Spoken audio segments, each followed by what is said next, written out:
Oh, good. Um, Thank you. yes, thank you for inviting. My name is Catherine Ferrier. I've worked since 1984 in the geriatric clinic at the McGill University Health Center. I work with patients with cognitive disorders. I do capacity assessment and testify in court for my patients. My colleagues ask my advice for capacity assessment and refer me their most difficult cases. Doing this work gives me and my colleagues a glimpse into all the constraints and pressures our patients face when they make important decisions.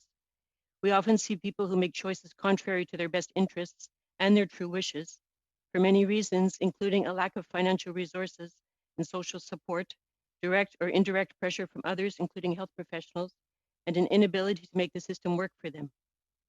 I see many victims of elder abuse. One was a widow with no relatives in Canada. Someone fraudulently obtained a power of attorney, emptied her bank account, and moved her to a nursing home against her will. She ran away in midwinter with her walker and was later brought to me for assessment. She didn't have advanced dementia. She was not fluent in English, but was fully capable. Not every competent adult has the agency to protect his or her own best interests without help. I realized while listening to the Justice Committee at the House of Commons that some members have no idea of the power differential between themselves, high achievers with successful careers, and the majority of Canadians who don't have the same ability to defend their rights. One MP asked at least twice whether there had been any complaints or prosecutions from people who had been coerced into requesting aid, with the obvious implication that if there are none, it's not happening. That is false. The people who will be harmed by Bill C-7 are not, for the most part, people like any of you. Consider all the seniors who died this year of COVID or of deterioration due to isolation and loneliness.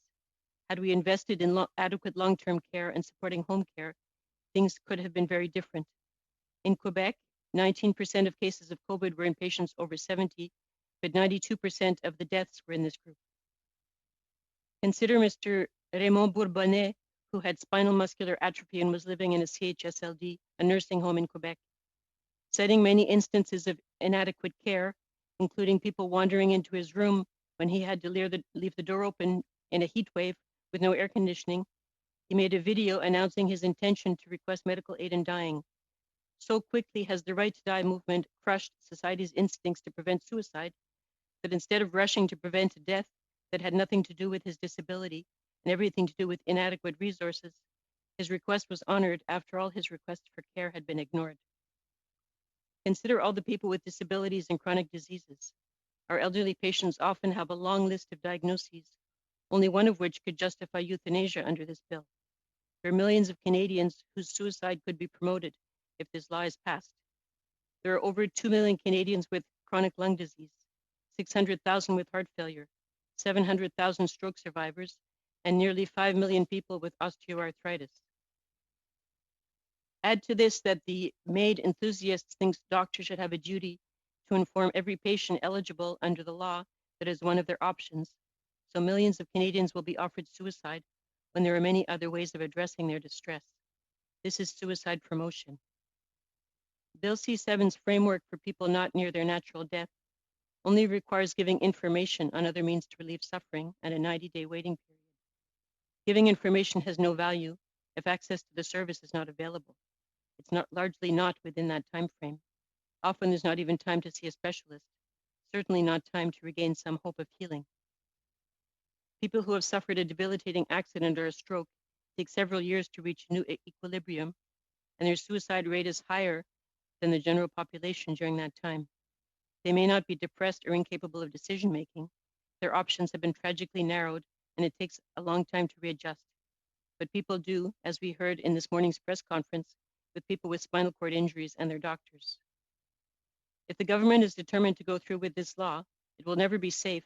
But if you want a minimum of safety, I suggest, first, make it illegal to suggest MAID to someone who hasn't requested it. Second, forget the 90 days. Ensure the person has been provided with, not just told about, everything they need to overcome their suffering while staying alive, including medical care, rehabilitation, psychosocial support, and adequate income, adequate accessible housing. It goes on, and lots of time, a few years at least. Third, create spaces where no patient will ever hear MAID mentioned. That's what most people want, care, not death. The MAID mentality is invading every healthcare space in Canada, and being forced on institutions and doctors who want to support living patients and not cause their death. That has to stop. And apply all this also to people near the end of life. Thank you.